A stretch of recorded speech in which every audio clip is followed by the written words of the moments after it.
Sometimes love doesn't feel like love. It was an emotional Woody Wednesday for the Ohio State players and for Ryan Day. These are snap judgments. It's Bill Landis. I am Austin Ward. Love is also truth. And that was what we heard a lot of from Ohio State. I make this sound a little overdramatic, but I actually enjoyed some of the details and the emotion that Ohio State was showing, because otherwise you'd think, well, it's just Marshall Week. But it's not. It's something more. Yeah, Ryan. It felt like Ryan Day was writing country songs during his press availability. Practice on Tuesday was a quote unquote dynamite practice, and then he said today's practice was pretty good, but they have to challenge each other, and sometimes when you're challenging each other, love doesn't feel like love. But they're holding each other accountable as they try to maintain their edge and keep cultivating that attitude, I guess, of being the hardest playing team in America. So, sometimes you got to get real with people on a Wednesday in the Woody Hayes Athletic Center. He said when you're chasing something special, that some of that tough love is required. Yeah. And I did make a point of this, like, throughout the offseason at times with Ryan Day, where the tough love hasn't always felt like that was actually used by this program. And I think some of the more honest evaluations that we've heard from Ryan Day, not just about practice generally or even specific players or making personnel changes, which it does seem like there's going to be one for kickoff return this week with Brandon Ennis moving up in the pecking order, and Jaden Ballard will still have, I guess, some opportunities, and maybe they'll be back there together. But Brandon Ennis, if you're talking about honest competition and honest conversations, I think that this is another sign that Ohio State is maybe having those in a way that they have not in the previous couple of years. Yeah, I think I'd agree with that assessment. It has felt like at times stuff has been allowed to fester a little bit. And not I don't want me to paint Jaden Ballard in too negative of a light, but I think that is an issue on a very short list of issues that have cropped up in the first two games that Ohio State has played. So it seems like they're being pretty proactive about trying to nip that in the bud and just like not leave anything sort of unaddressed, right? As you're trying to go through a season and chasing something, as Ryan Day said, and trying to maintain a level of excellence that I think this team at times has struggled to always maintain. And that's really hard. I'm not saying they're alone in that. A lot of teams struggle with that. I think that's kind of the way you have to go about your business. So that, as silly as it might sound to like parse those kind of words, I do think those matter. Like it does feel a little different compared to last year or past years.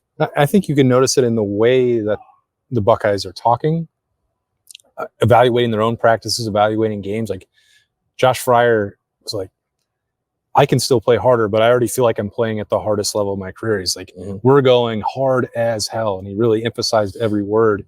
And like they're noticing that stuff. They're talking about it. The accountability part from players to players, from coach to player, I think is important.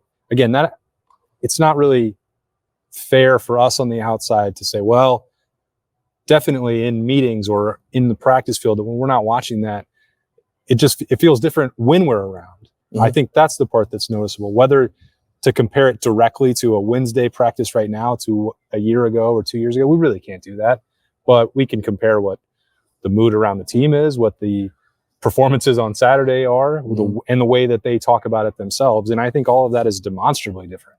I think so too. But and because of that, I also put a lot more stock into when Ryan Day speaks so glowingly about how a practice went. Because I think if that were not the case, not that he would come out and say, boy, we sucked on Tuesday, but I think you would be able to pick up on whether or not like that was true, or he was just like, kind of giving lip service to something that wasn't real, which makes me think that, they have another practice on Thursday still, but maybe Ohio State was able to maintain that sharpness that we saw against Western Michigan. It was among the most precise performances I've seen covering this team for 10 years now. I don't care who the opponent was. Right. And maintaining that would be incredibly difficult, especially when you don't play a game. Perhaps they found a way to do that. I guess we'll see on Saturday. Yeah, Saturday against Marshall in the Horseshoe at noon. And then we're expecting to see a different kickoff returner for Ohio State. So I think you and I mentioned this earlier in the week. Is that going to be an adjustment that Ohio State makes, or that Ryan Day puts his thumb on the scale as he is taking on a more active role with special teams? And it looks like that he's going to do that. So I did go over and ask Brandon Ennis, wasn't available, but I was like, so are you going to have to guarantee a kickoff return too? And he just smiled and said, yeah, sure. And then kept on walking. So They're both going to come to an end at some point. I like the confidence. The confidence from Brandon Ennis is awesome to watch. He backs it up, right? It'd be one thing if he was super confident and then just like didn't do much when he's out there. I felt a little bad for him that I think maybe all of them were fair caught against Western Michigan, right? Right after you asked him. Kind of like sky kicks that weren't really returnable. And that might be the way of it now. So I'm glad that he will have more avenues maybe to make a splash on special teams, because you can strategize against a really good returner, which he seemed to show himself to be in that first game against Akron. But I like the move. There are other guys, right? We talked about. I think Carnell Tate could definitely do it. Lorenzo Styles. I don't know if he was even asked about it today when we talked to him, but he's someone who could do it. But if I had my pick, I would like to see Brandon Ennis there. I just kind of like the idea of if you have a returner who can do both, and they're pretty different job descriptions. Not everybody can do both.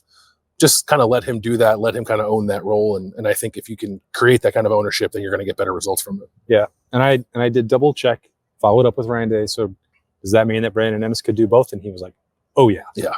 I think I'd be surprised if we don't see him do both. Yeah. No problem. I think the skill set allows for it, but we'll see again on Saturday against Marshall, what that means on special teams. What else did you learn?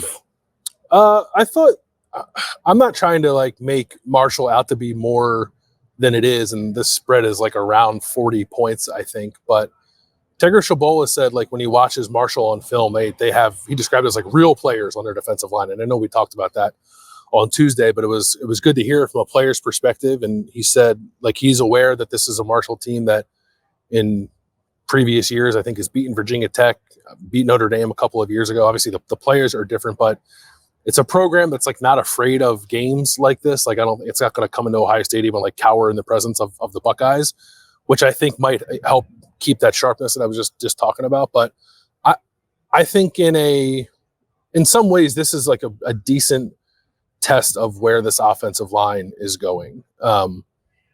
Putting Donovan Jackson back into the mix, playing really well, I thought, against Western Michigan. Now you get a step up.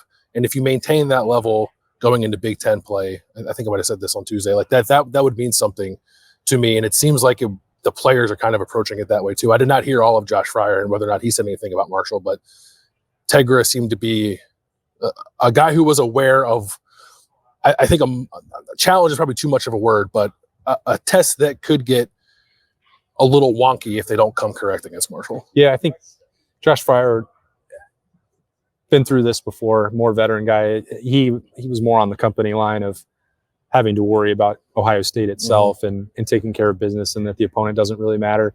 But he did talk about what would be different for Ohio State this week compared to the previous 2 weeks, which is the influx of experience and what that goes for. And he wasn't saying that was problematic or that Austin Sierreveld wasn't holding up his end of the bargain, because I think to a man, everyone has been really impressed with the work that he did for the first 2 games. But he was asked in a different way.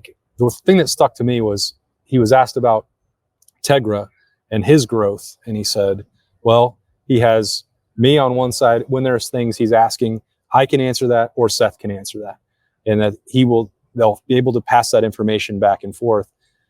That was also true with Austin Sierreveld on the left side. But now you're talking about 4 guys who've played a lot of football. Yeah. And so whether they've all had a chance to play together, which really they haven't, because Donovan Jackson missed pretty much all of August in the first 2 weeks. But he's been in this system long enough. He was around in spring to work next to Seth McLaughlin. But with or without it, what they're looking at and the way that they're processing the information, all 4 of those guys are going to be able to do that, I think, at a pretty high level. And Josh Fryer talked about the communication value there, what Donovan Jackson adds to that, as they continue to bring Tegra Shabola along with them now going into his 3rd start. I think that, we talk about experience and cohesiveness and chemistry for offensive linemen all the time. But it's not just having 4 or 5 guys who played together. It's that they played for a long time. I think maybe the experience part that had been maybe lacking when Ohio State's offensive line was not playing at its best. Yeah, it seems far less likely now that anyone up there, with the exception of Tegra, would be surprised by anything, it seems. Like Marshall was off last week. I bet Marshall brings something on Saturday that Ohio State has not seen on film yet. A little bare front, whatever it might be. I bet they throw him a curveball. But I would expect an offensive line with 4 guys that have played as much as these 4 have, and especially Seth McLaughlin in the middle, like kind of settling it all down, would be able to adapt to that quickly. Maybe it'll be a little clunky early, but yeah, I feel pretty good about that too. And there might be some stuff with Seth and Donovan because they haven't played a game together yet where they're trying to figure each other out. But those guys both have played a ton of football. I think that should expedite that process. And Josh Simmons and Donovan had a whole season playing next to each other last year. So they, in my opinion, should hit the ground running too. I sort of expect them to. And I expect to carry over from the Western Michigan game. And there was a lot of confidence built in that game. I think it'd be a shame if Ohio State lost any of it. I don't think that it will.